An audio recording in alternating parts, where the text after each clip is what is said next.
it really hit me hard of going into it eyes wide open with the idea or the understanding that I could get into this and decide that this isn't the right thing for me. You're listening to the Happy Doc Student Podcast, a podcast dedicated to providing clarity to the often mysterious doctoral process. Do you feel like you're losing your mind? Let me and my guests show you how to put more joy in your journey and graduate with your sanity, health, and relationships intact. I'm your host, Dr. Heather Frederick, and this is episode 31. I am so excited to finally be publishing this episode that was months in the making. I met today's guest in the Hay House book writers community. When I shared I was writing a Happy Doc Student handbook, Jamie commented that she was considering her doctorate and she wished she could read my book right now. Now, quick side note, when the handbook is ready, you'll be able to access it from my website, expandyourhappy.com. Right now, I'm aiming for the end of 2021. Anyway, after I read Jamie's comment, I reached out to her and explained that I had a number of questions that I asked people to help them gain clarity on whether or not a doctoral program was the right choice for them right now. And I asked her if she would be willing to chat with me so I could share these questions. She was game and we had a phone call. I shared the questions. She took a few months to consider really mulling over these, what her answers would be, and then agreed to come back on the show where we could discuss these questions and her answers. Now, let me tell you just a little bit about Jamie Hillman. She is a multi-passionate, purpose-driven human on a mission to make the world a better place. Originally from a small town south of Birmingham, Alabama, she attended the University of Alabama for both her bachelor's and master's degrees in management information systems. Now a resident of Dallas, Texas, she is in her 4th year as a technology and management consultant. In addition to her day job, Jamie is the creator of the Jamie on Purpose platform. Her podcast and blog are for young professional women to learn all things professional and personal development along their journeys to being tomorrow's world-changing CEOs, government officials, and community leaders. So Jamie, welcome to the show. Thank you so much for having me. I'm excited to be here. So about 2 months ago, we met. We had a really informal telephone conversation where I ran you through a series of questions to help you decide whether or not this is something you should be thinking seriously about. And so you were going to do some thinking, some researching, and you agreed to come back, be on the show. And I don't know where the research took you. So we're just going to go through these questions and together, myself with the listeners, we'll see where you ended up. Sounds good. All right. So most of you might be surprised that when someone says, I'm thinking about pursuing a doctorate, that I don't ask them why. That's not the first question I ask. Of course, it's important. In fact, it's a critical part of the decision. But there are some really practical questions that people don't think about that end up being roadblocks later. So I start with something really basic. The first question I ask is, do you have the time? And if you've been listening to the podcast, you know, depending on my guests, they say you need anywhere between 10 and 30 hours a week. Depends on the class, depends on the stage of the program that you're in, depends on the existing skill set you bring. But these are hours that can't just be crammed in at 10 o'clock at night or on the soccer field when you're watching your kid practice. So, Jamie, the first question I asked was, do you have the time? And it's a great question. And so right now I am working full-time and I'm a technology consultant and doing project and product management consulting. And that takes a lot of time. So that's my day job. But then also I do have my passion project on the side, which is my Jamie on Purpose platform, blog and podcast and that sort of thing. So I have found pockets of time to that.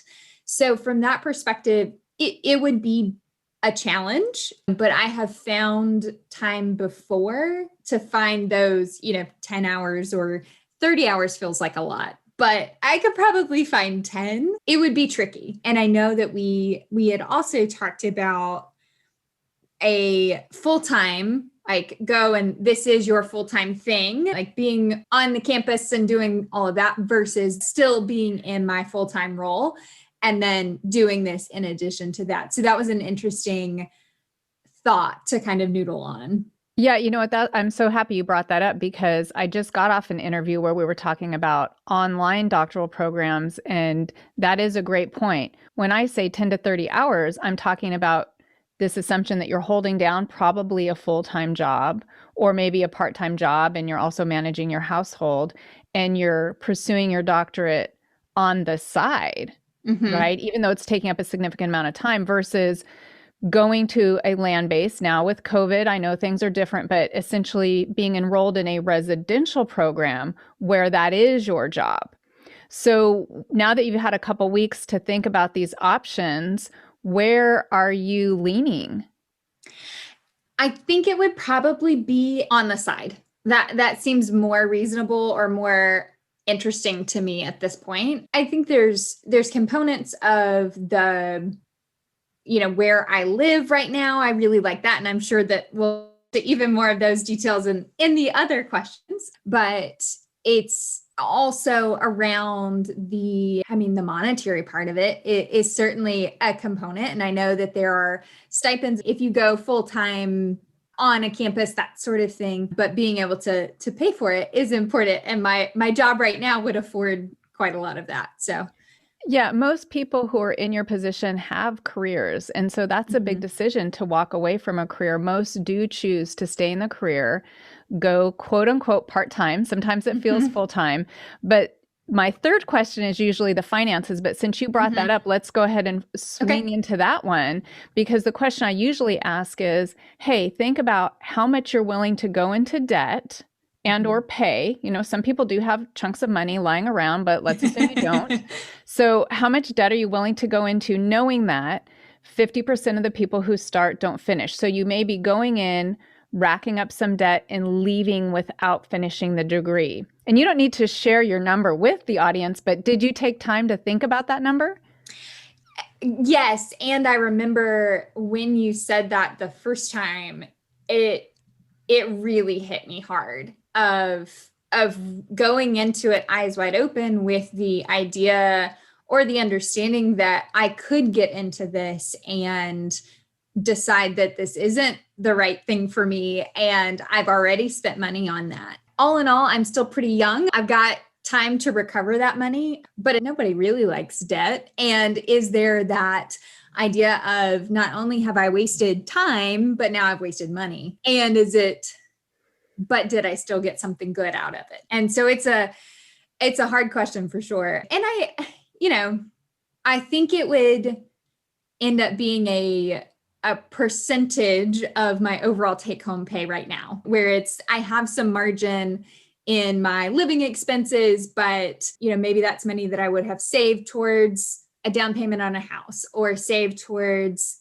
investments. And that would be kind of the trade-off, is some portion of that percentage would be my threshold. And I hope everyone who's listening is just really tapping into how thoughtful Jamie's being about this. You don't just say, hey, a doctoral program sounds good. You say, wait a second, I may have to scrimp here or take some from here. I also love that you brought up the fact that even if you went and decided to stop, chances are you probably got something out of it. And I always like to drive that point home because the doctoral journey is a transformational journey. It really is a personal growth journey. And yes, if you end up finishing, you get that piece of paper, you get the extra letters. But just because you start and don't finish doesn't mean that you didn't get something out of it that just enhanced your life purpose or put you on the path. Sometimes people go and start a doctoral program to realize it's not what they want. And hey, knowing what you don't want is just as important as knowing what you do want, right? Absolutely.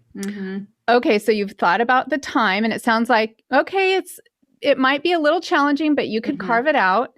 Money, you know what you're comfortable with. So the next question was, do you have the support? And when I talk about support, I talk about things like, okay, you've done a master's program, but understanding this isn't just a master's program plus, it's more like a master's program on steroids. So really having taken time to talk about the people who would be impacted by this, how they feel about it, knowing that this isn't just a 1 or 2 year thing. This is going to be a chronic situation that's going to go on 3, 4, 5+ years. So where did you end up with that question of, do I have the support? I am very grateful. I have a boyfriend, a partner who is super supportive of what I want to do and all of that. And I am out here in Dallas, Texas, and the rest of my family is in Birmingham, Alabama. And then I have some who are in New Jersey. And I have friends here and that sort of thing as well. But of my primary support system, a lot of them are not close by. So this one is one that gives me a lot of pause of it would be hard. This would be something that a partner is going to be totally supportive of it, but it would be tough to find enough people to, balance everything that we've got going on and making sure that, even family knows that, hey, does this mean that I don't have the extra money, as we talked about, to go on a vacation or to come visit? And I think that's an extension of your support question is like, is everyone going to be understanding and okay with all elements of this? And that one's tough. And then I also think about, one of the things that we talked about in the first time was, what does life look like after this program? And I have, my dreams of writing a book and speaking on stages and continuing to do thought leadership. And that is not tied to a location. But if I wanted to go more of a quote unquote traditional route and go work for a university, I could end up anywhere in the United States. And that is such an extra challenge for any sort of relationship. And then being able to reestablish a support system there on the other side is certainly something that's on my mind. So I love that with every question you go, okay, so this is something that's caused me to pause. Right. And really what I hope the listeners are getting out of this is there's no quick answers here. This is not a pro-con list. This is not a yes, no, check the box. If you check more than 10, chances are you should go. It is a deep dive into your values. And before we get to that, because I can't wait to share with the audience what you have about values and how they can tap into that. But when you talked about support, one thing that I'm curious about is, did you ask any of your family members what they thought about you pursuing a degree? So I have talked to my partner about it, and he says that he is supportive, and I believe him. And it's a totally different thing when you start to think about, okay, so what this means is on the weekends, I am doing this all the time. Like all of my extra time goes here and all of my extra money goes here. And this is what life looks like in at least, one of the scenarios that we've chatted through. And you kind of see that look of, oh, wow, this is a big commitment. And so, that's probably the most important conversation. But my mom also has her doctorate. So she got it probably in her 50s, I think. So much later in her career, but also did the part-time thing. So she's all about it. And my grandfather also has his doctorate. So I would be the third generation. So they're certainly supportive of it, but they also recognize how much work goes into it. And so from that perspective, it's been we want you to be happy. If this is what you want to be happy, then we support you in that. And also, this is a lot. So you're in a unique position where you're coming from a background and you've got people in your network who have actually completed this degree. And given that such a small portion of the population has, that is unique. So you get the advice and the perspective of people who have been through it, who know what you're going to be facing, but also because they've accomplished it, would be able to provide you unique support that a lot of people don't have. What I think is so important is the way that you went about the conversation with your partners. You didn't just say, hey, what do you think about me getting my doctorate? And he just said, yeah, sure, sounds good. And you went on, you said, okay. So just to be clear, what this would mean is, right, because it is a joint decision. Right. It's almost like a couple deciding whether or not to have a baby. One person just doesn't say, I'm going to have a baby. And the other one goes, have fun. Let me know when they're 18. Yeah. Right. Mm-hmm. I will often suggest to people actually put it in writing, like a contract. Ooh, I may not be able to attend birthdays, weddings, anniversaries, go on vacation, and you're agreeing to not make me feel guilty about this. Are they willing to sign it? wow. Because That's powerful. that makes it Mm-hmm. really real too. Mm-hmm. So you hit these basic ones. You've been very thoughtful of exploring what would it mean in terms of time, support, and money.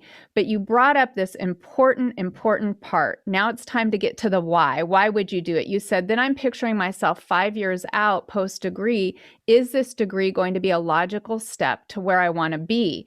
Now, that's where I would love for you to talk a little bit about core values, because that's Yes. something I would suggest people do, and you on your website actually have an amazing exercise. Yes, I love core values. I love talking about core values. I love telling everyone that they should do this exercise and know their own core values. So at at the core values are a list of often abstract concepts that represent the things that matter the most to you as an individual human. And they don't have to make sense to anyone else, and you don't have to be able to explain them to anyone else, but they represent what you want to live in alignment with in order to be true to who you are at your core. And that's why they're called core values. So, this exercise that I have has a big long list of a lot of them. You go through and you just circle some of them. So, there are things like family, growth, faith, success. There's lots and lots and lots, health that you pick from. And the first pass you go through and you just kind of circle the ones that resonate. And then you pare it down, and then you pare it down, and then you pare it down until you're left with somewhere between 4 and 6. I think 5 is the magic number, but there it's up to you. You get to decide. And then those are actually ranked. They're stack ranked. And so for me, my very top value is self-efficacy. So to me, that means that I have the belief that what I do matters and makes a difference. Like, I am here and I feel absolutely driven to make the world a better place. And that is my most important value. And everything that I do, I need to feel that I am living in alignment with that value. And so once you have your list of 5 core values, I then walk you through the blueprint. And this is my favorite part of this whole exercise, because it prompts you to take those core values and then say, what does this look like across these major areas of my life? So there is time, there's money, there's career, there's relationships. So you're able to say, okay, I say that family is one of my top 5 values. What does that mean when it comes to my time? That means that I take time every year, every month, whatever increment that you want, to go and visit my family if you don't live nearby them, or I call my mom every Sunday, or something to that effect, where you indicate, this is how I intend to spend my time in alignment with this value. And then you do the same thing for money, career, and relationships is the other one. And if you have another big column that you want to throw in there, it's you. You get to decide. It's personal. So go for it. And so, my number one value being self-efficacy, kind of tying it back to why I'm interested in the PhD, is there are lots of opportunities within, especially career, that's where that kind of lines up, to make a difference, to add to the body of knowledge that exists out in the world, to do the research and the thought leadership, to constantly be learning.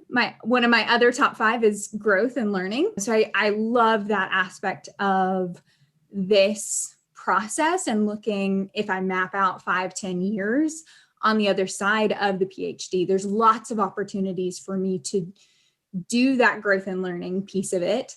I also really care about legacy and community. That's another one of my values. And so being able to teach other people and to connect with students and colleagues and to create a community and a body of work, my life's work, that will live on beyond me. That's truly the legacy part of it. So that's how all of those map together. And one of the reasons why I have considered this route so much is because it does align so well with so many of those values. Yeah, it does. And it might seem like we planned this, but in reality, we met totally We randomly. did.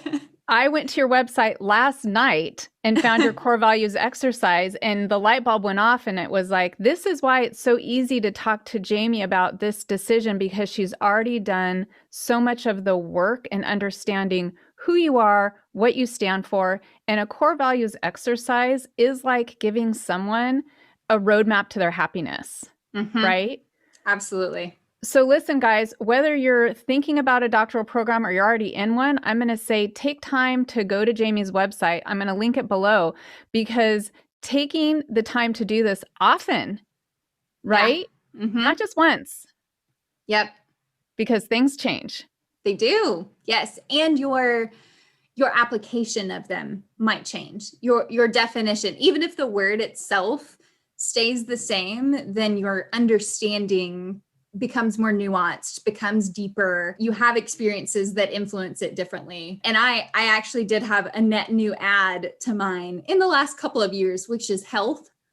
That's my fifth one, because in order to make all of the others actually come to fruition, I recognize that I need to be eating well, exercising, sleeping well, taking care of my body, all of those good things. And mental health fits into there. So yeah, that one was an ad more recently, because I was like, I need to do the exercise of saying, how am I going to spend my time and my energy and my career and my relationships in a way that's going to be in alignment and support and enable me to live in alignment with this health value. And that is foundational if you're going to be in a doctoral program, is prioritizing that health, self-care, whatever you want to call it. So that fourth question, do you have a clear end goal? You've got a clear end goal, and a doctorate could absolutely assist you in this. But I hope what people are hearing as they listen to you talk is, this Jamie woman could be an incredibly influential person without this piece of paper. And I'm curious, when you were thinking about the opportunities that the doctorate could bring you, did you have moments of thinking, well, yeah, but I could really live out my goals without this degree? Yes, I did. Kind of the conclusion that I came to is that I want to try it first right now. And maybe I establish a foundation of what my thought leadership platform looks like prior to going into a doctorate program. And then once I get into it, maybe I find a specific area that I want to go really deeply in. And I would prefer to go back into an academic setting and pursue a lot of those same things, just within a different setting. So it feels like it would be harder to do it the reverse, because once I've gone through, as you've said, and I think it's totally true, that transformational experience, there's no going back. Right. You can't erase it. You can't delete it from your memory. Right. Yeah. For better or for worse. Right. Absolutely. So, there's balancing day job and side hustle right now. And I think I would want to grow the Jamie on Purpose platform as my side thing for now, see if I can get that off the ground with what I'm doing now, take that full time, and then add the side thing as the PhD or the DBA or whatever it is at that point. Yeah, just interestingly, before we popped on this call, I thought, you know what? I'm going to Google the most influential women, a couple different surveys. Everyone's got their own opinions, but sure. I got to tell you, Jamie, I found few, if any, doctorates appearing on these lists, female doctorates. Sure. And it almost caused me to question, is it a handicap? Are you spending so much time learning to think and read and write a certain way during a point of your life where you could be creating something else? And so this idea of prioritizing what's important to you now, what's resonating with you, what you feel in your gut, knowing, hey, your mom got her degree later in life. You Right. could do that too, Right. right? Yeah. So what I like to encourage people is when you're going through these questions, it's fine if you say, no, I don't have the time, or no, I don't have the money. But I always suggest, hey, why don't you say not now? Mm-hmm. And always leave it open to coming back, because things do change. Values are dynamic, Right. right? Yeah. So having a clear end goal, asking, will the doctorate get you closer to the goal? Because Mm-hmm. sometimes it's not clear whether or not it will.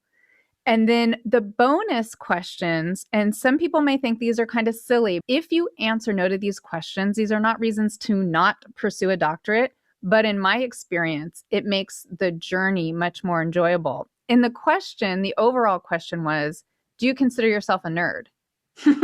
Absolutely. Proudly. And for those of you going, well, operationally defined nerd, first of all, if you're asking me to operationally define nerd, you probably are one. But things like loving office supply stores, loving to hang out in libraries, loving to read, loving to write, having people tell you, gosh, you're so curious, being curious by nature, those are things that will bode well for you in a doctoral program. And you checked off all of those were big yeses for you, weren't they, Oh, Jamie? yeah. Oh, yeah. And then the last question that I ask people, and this is more just to get you to pause and think about what the experience will be like, is do you get excited when someone shows you how to improve something that you think is already pretty darn good because you see it as a learning experience? Yeah. And my answer stays the same that it was before, which is about half and half. There's a little bit of ego involved in that of like, but I thought it was good and I am proud of what I've put together, but I genuinely do want to get better. So it's a little of both. And having both the self-awareness and the humility is a great trait. And I'm guessing there are tons of faculty listening to this podcast going right now going, Jamie, if you decide to go get your degree, look me up. I want to be your chair. You're like the model. You're the model prototype. You're the avatar of what a perfect doctoral candidate would look like going into a program. So you've had a couple months to think about this. And what's your answer? Not right now. Yeah. It's super interesting. And it's still one day I will be Dr. Jamie Hillman, probably. But is that in 5 years? Is that 10 years? Is that 20 years? I'm not sure yet. I feel confident that it will likely happen one day just because it is so strongly aligned with my values. I just am not sure for the next few years that that's going to be the move. So what I'm wondering is, was going through this exercise something that helped you almost create more headspace because now you know your answer is no, not now. So you don't have to keep coming back to, I wonder if, and when the ads pop up on your Facebook feed, you're not clicking them. Right. Yeah. Yeah, for sure. Because it is something that almost immediately after starting my corporate job, I started to think, I wonder if, because I love my job and I've learned a lot and I know I won't be here forever. And so it was an almost immediate thing of, I think I'd really like to get back into an academic setting at some point. And it's been bubbling right under the surface for several years now. And so, yes, this framework gives me almost the data points that I've needed to say, not right now, or when these things are true. So when the time, when I do have this amount of time in my calendar, then let's look at that. When I do have this amount of money that I'm willing to invest, possibly without seeing the other side of my investment and those sorts of things. So it's given me that benchmark of clarity to say, when I get here, let's reconsider, because my why is still very strong and that alignment is still there. And so it's more of a, let's make sure all the puzzle pieces line up first and then see that why come to fruition. And that is how to take responsibility for creating an experience that's going to be more enjoyable than painful. Yeah. So I just want to thank you for being so candid and sharing with the audience your thought process. And if you're driving or doing the dishes, I want you to know the questions will be below in the show notes. But just to recap, the things you want to ask yourself, you want to start with the practical. Do you have the time? Do you have the support? Do you have the money? Do you have a clear end goal? Will the doctorate get you closer to that goal? And then the bonus, do you consider yourself a nerd? And how do you deal with feedback? Kind of those are the bonus extra credit questions. And Jamie, I did just want to bring up, you brought up the PhD and the DBA. Yes. We had talked about the difference between PhD and applied degrees, and that's a whole nother episode. So what I'm going to say is I'm going to do an episode on that. I'm not sure if I'll be solo or I'll bring someone on, but if you're really seriously thinking about this, I'm going to have links below to other episodes where faculty have talked about this, and look out for the episode where I talk about the difference. Because if you were sitting here listening going, yes, yes, yes, emphatically yes, that's great that you know that, but that's not where you stop. Then you need to make sure that you're finding a program that aligns with your end goals and not just jumping on the first doctoral train that comes whizzing through your inbox. Thanks, Jamie, for giving us a front row seat to your decision-making process. I know this helped out a lot of the listeners. Be sure to check out Jamie on Purpose. All her contact information will be in the show notes below. Thank you so much for having me. This has been a blast. Before I sign off, I can't let you go without knowing about episode number 21. Now, after our initial chat, and while Jamie was deep in thought about these questions, I interviewed Dr. Chris Capinelli in an episode called Should I Pursue a Doctoral Degree? And if you're considering starting a program or even trying to decide if you want to stay in the program you're already in, be sure to check out episode 21 because Chris has a very interesting perspective that I know you will enjoy. Thanks so much for listening, and if after this episode you have decided to start a doc program or you're already in one, tell the world all about it by sporting some happy doc student swag, available at expandyourhappy.com. Until next time, here's to more joy in your journey. Hey, one more thing. Just a quick reminder, the information, opinions, and recommendations presented in this podcast are for general information only.